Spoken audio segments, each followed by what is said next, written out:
아멘. 아멘. 피아노 감사합니다. 오늘 하나님의 말씀은 출애굽기 10장입니다. 출애굽기 10장 1절에서 11절 말씀 저희 보겠습니다.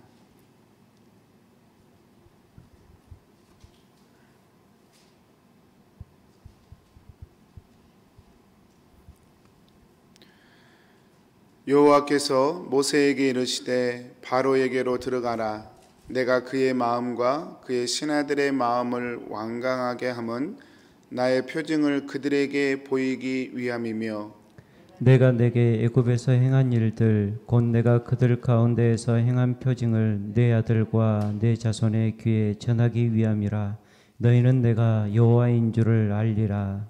모세와 아론이 바로에게 들어가서 그에게 이르되 히브리 사람의 하나님 여호와께서 말씀하시기를 내가 어느 때까지 내 앞에서 겸비하지 아니하겠느냐. 내 백성을 보내라. 그들이 나를 섬길 것이라. 내가 만일 내 백성 보내기를 거절하면 내일 내가 메뚜기를 내 경내에 들어가게 하리니 메뚜기가 지면을 덮어서 사람이 땅을 볼 수 없을 것이라. 메뚜기가 내게 남은 그것 곧 우박을 면하고 남은 것을 먹으며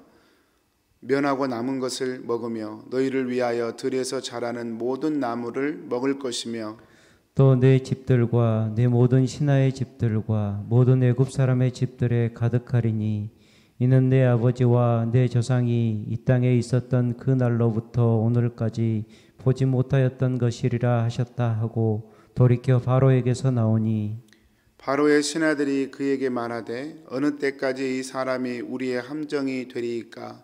그 사람들을 보내어 그들의 하나님 여호와를 섬기게 하소서. 왕은 아직도 애굽이 망한 줄을 알지 못하시나이까 하고 모세와 아론을 바로에게로 다시 데려오니 바로가 그들에게 이르되 가서 너희의 하나님 여호와를 섬기라. 갈 자는 누구냐. 모세가 이르되 우리가 여호와 앞에서 절기를 지킬 것인즉 우리가 남녀노소와 양과 소를 데리고 가겠나이다.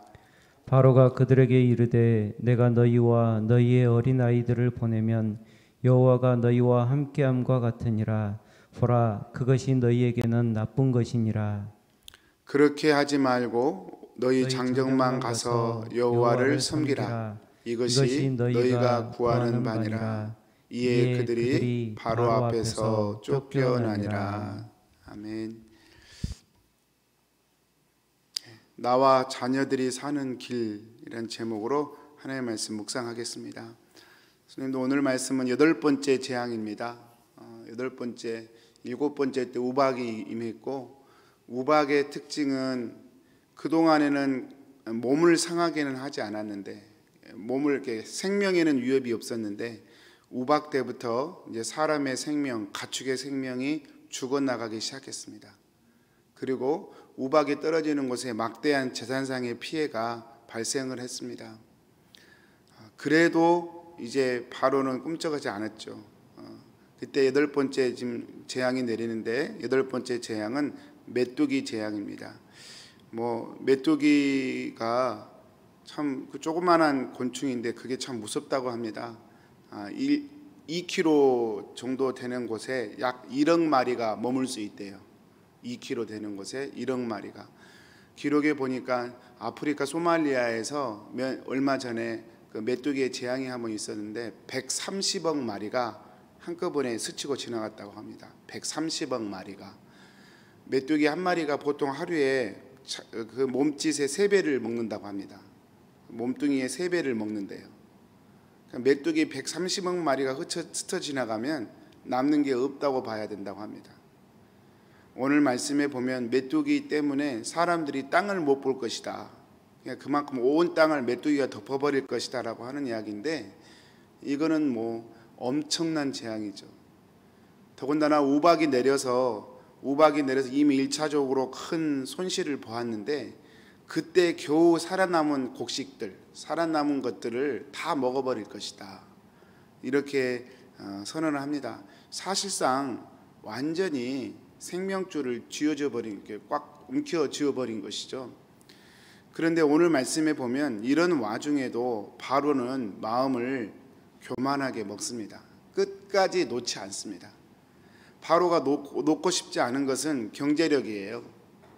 이스라엘이 지금 노예고 그 노예가 있어야 이 바로의 통치와 애굽의 경제력이 유지된다고 생각했기 때문에 절대로 놔주려고 하지 않는 것입니다.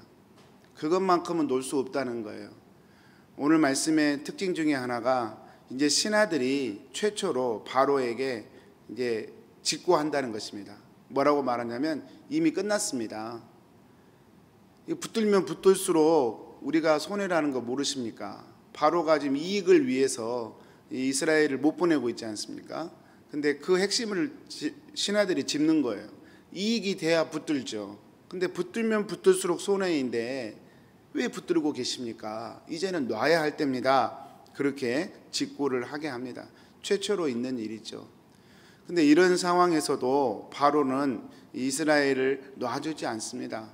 뭐 말로는 놔주는 것 같아요. 근데 오늘 생각해 보고 싶은 것은 메뚜기나 어떤 바로의 마음이 아니라 바로의 말입니다. 제가 늘 이 말씀 묵상할 때마다 저에게도 참 도전이 되고 찔리는 말이 바로가 그렇게 얘기하는 거예요. 너희가 원하는 게 뭐냐? 예, 나가서 예배하는 겁니다. 그래? 그럼 가서 예배해라. 대신 조건이 있다. 어린 아이들은 놔두고 가라. 어린 아이들은 놔두고 가라. 여러분, 어린 아이들을 놔두고 가면 나가도 나가는 게 아닐 겁니다. 우리 자녀들이 이 애굽에 그대로 있는 상태에서 부모들이 광야로 나가면 결국은 다시 애굽으로 돌아오게 되어 있습니다. 왜냐하면 자녀가 있기 때문에.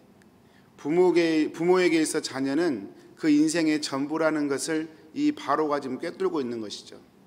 그 지금 말로는 이스라엘을 노예에서 해방시켜서 보내주겠다고 하는데 결론으로 따지자면 보내지 않겠다는 거예요. 왜냐하면 다시 돌아올 거니까. 자녀들이 인질로 잡혀 있으면 부모들은 돌아올 수밖에 없거든요. 아무리 자유가 좋고 뭐 아무리 노예에서 해방된 게 좋아도 자녀들이 노예로 잡혀 있는데 어떻게 부모들이 나가서 즐겁게 살 수 있겠어요? 결국은 돌아올 수밖에 없단 말입니다. 그러니까 바로가 얘기하는 거예요. 주겠으니까 자녀들은 놓고 와라. 그렇게 얘기합니다. 그렇게 하면서 말하는 논리가 너희들이 자녀를 데리고 가면 그것이 너에게 오히려 나쁜 것이다. 그렇게 표현합니다. 무슨 말이냐면 하나님을 섬기는 것을 지금 일로 취급하고 있는 거예요. 여러분 그렇죠? 우리가 어떤 일을 하려고 하면 자녀들이 좀 귀찮을 때가 있죠. 일할 때는. 그렇죠? 제가 설교 준비할 때 자녀들이 왔다 갔다 하면 신경이 쓰여요. 좀 귀찮아요. 제가 일을 할 때는. 우리 성도님들이 뭐 가게 일을 보거나 또는 직장 일을 하실 때 자녀들이 때론 짐처럼 느껴지잖아요. 자녀들을 어떻게 해야 되나, 얘네들 누가 돌봐야 되고, 또 이게 둘 다 일하러 가실 때는 자녀들을 또 어떻게 해야 되나, 이런 근심이 되잖아요. 일의 측면으로 보면 자녀들이 짐으로 느껴진단 말입니다. 그래서 그 논리로 얘기하는 거예요. 너희가 하나님을 섬기기 원하는 거 아니냐. 그 하나님을 섬기는 일을 하려면 자녀들이 따라가는 것 오히려 너에게 귀찮은 일이다. 하나님을 제대로 섬길 수 없지 않겠느냐. 예배에 방해가 되지 않겠느냐. 그러니 자녀들을 놔두고 가라. 지금 그런 논리로 얘기하는 겁니다. 참 바로가요, 사단의 표본이에요. 우리의 심령을 깊숙이 꿰뚫어 놓고 보는 겁니다. 두 가지예요. 하나는 자녀는 부모의 전부다. 사실 숨겨진 진실이다. 자녀는. 그다음에 두 번째, 하나님을 섬기는 걸 일로 취급하면 자녀가 짐이 된다. 이 두 가지를 꿰뚫어 보고 있는 거예요. 성도님들, 우리가 하나님을 정말 잘 섬기고 있는지 안 섬기고 있는지 우리가 볼 수 있는 리트머스가 있어요. 그건 우리 자녀예요. 자녀들은 부모의 속마음을 깊숙한 곳을 꿰뚫어 보는 참 신비한 존재거든요. 그런 말 할 때마다 저도 참 부끄럽고 그렇습니다. 자녀들이 우리 부모님이 다른 건 몰라도 하나님 섬기지 않으면 정말로 화내, 정말로 슬퍼하셔, 가슴 아파하셔. 이 메시지를 부모들이 계속 줘야 될 텐데 그게 말처럼 쉬운 일이 아닙니다. 한국에서 제가 유수사역할 때 정말 가슴 아팠던 게 고3만 되면 뭐 예외가 거의 없었어요. 장로님 자녀든 권사님 자녀든 새벽기도 하시는 분의 자녀든 목회자의 자녀든 예외가 없어요. 고3만 되면 스톱. 대학 가서 섬기라는 거예요. 뭡니까? 하나님 섬기는 게 일이잖아요. 일이 되어버렸어요. 하나님 섬기는 그 일은 대학 가서 더 잘할 수 있다는 거예요. 지금은 좋은 대학을 가야 되기 때문에 안 된다는 거예요. 캐나다에서는 잘 이해가 안 되는 일이지만 한국에서는 정말 익스큐즈가 되는 일입니다. 익스큐즈가 되는 일이에요. 제가 캐나다 와서 정말 이렇게 딱 뭐라고 말씀드릴 수 없는 게 가게 때문에 제가 교회 못 나왔어요. 그러면 제가 어떻게 말할 수가 없어요. 그게 얼마나 중요한지를 알기 때문에. 근데 마음이 씁쓸해요. 말할 수 없는 게 씁쓸해요. 한국의 자녀가 딱 그래요. 고3이에요. 그러면 끝이에요. 그걸로 뭐 거기다 대고 뭐 그래도 이래야죠. 그런 말을 할 수가 없어요. 마음이 씁쓸해요. 그렇게 해서 자녀들이 대학에 가잖아요. 그러면 하나님께 안 돌아옵니다. 왜냐하면 뭐가 중요한지를 이미 부모에게 배웠기 때문에. 세상에서 성공하고 세상에서 1등하는 게 가장 중요하다는 메시지를 이미 받았기 때문에 돌아가려고 하지 않죠. 그대로 가는 거죠. 사랑하는 성도님들, 우리가 이 땅에서 살면서 정말 제일 중요한 게 무엇인지 그것은 자녀에게 드러나게 되어 있습니다. 내가 하나님을 잘 섬기면 하나님 앞에 정말 내 생명으로 하나님 앞에 반응하면 자녀들이 알게 되어 있어요. 여러분, 만약에 하나님 섬기는 게 일이 아니라 생명이라고 한다면 자녀를 제일 먼저 그곳에 올리게 되어 있죠. 국제시장이라는 영화에 생각나는 게 피난을 가는데 폭탄이 떨어지고 마지막 순간에 부모가 자녀를 먼저 올리잖아요. 자녀를 먼저 피난선에 태우잖아요. 왜 그렇습니까?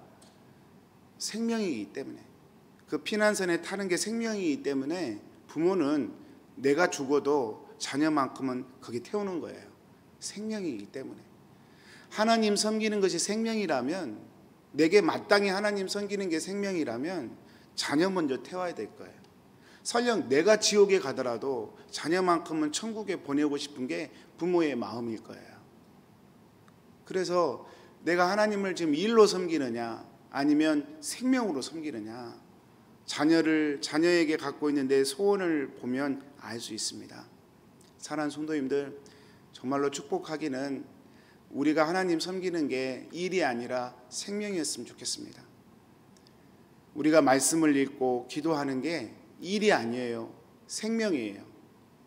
살려면 숨 쉬어야 되고 살려면 먹어야 되듯이 영적으로 살려면 기도하셔야 돼요.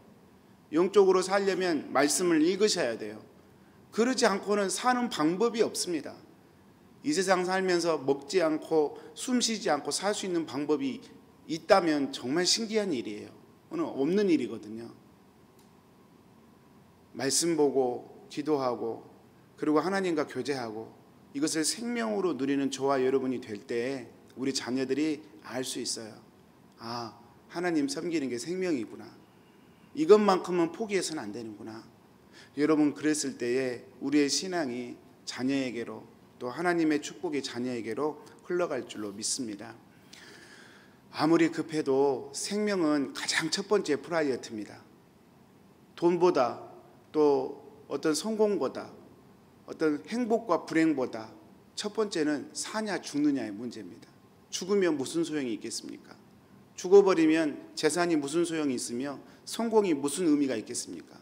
살아 있어야 의미가 있는 거죠. 하나님 섬기는 게 그와 같다. 사랑하는 성도님들, 오늘 말씀 마치겠습니다. 바로가 얘기합니다. 다 해도 좋으니까 자녀만큼은 놓고 가라.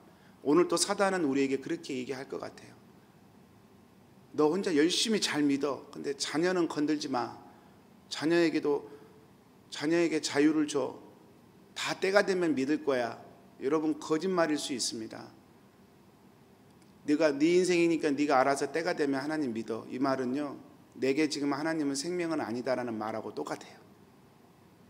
정말 단적인 예만 들어도 돈이 많은 부모가 자녀가 돈을 못 버는 방법으로만 살면 애가 터져서 죽게 되어 있어요.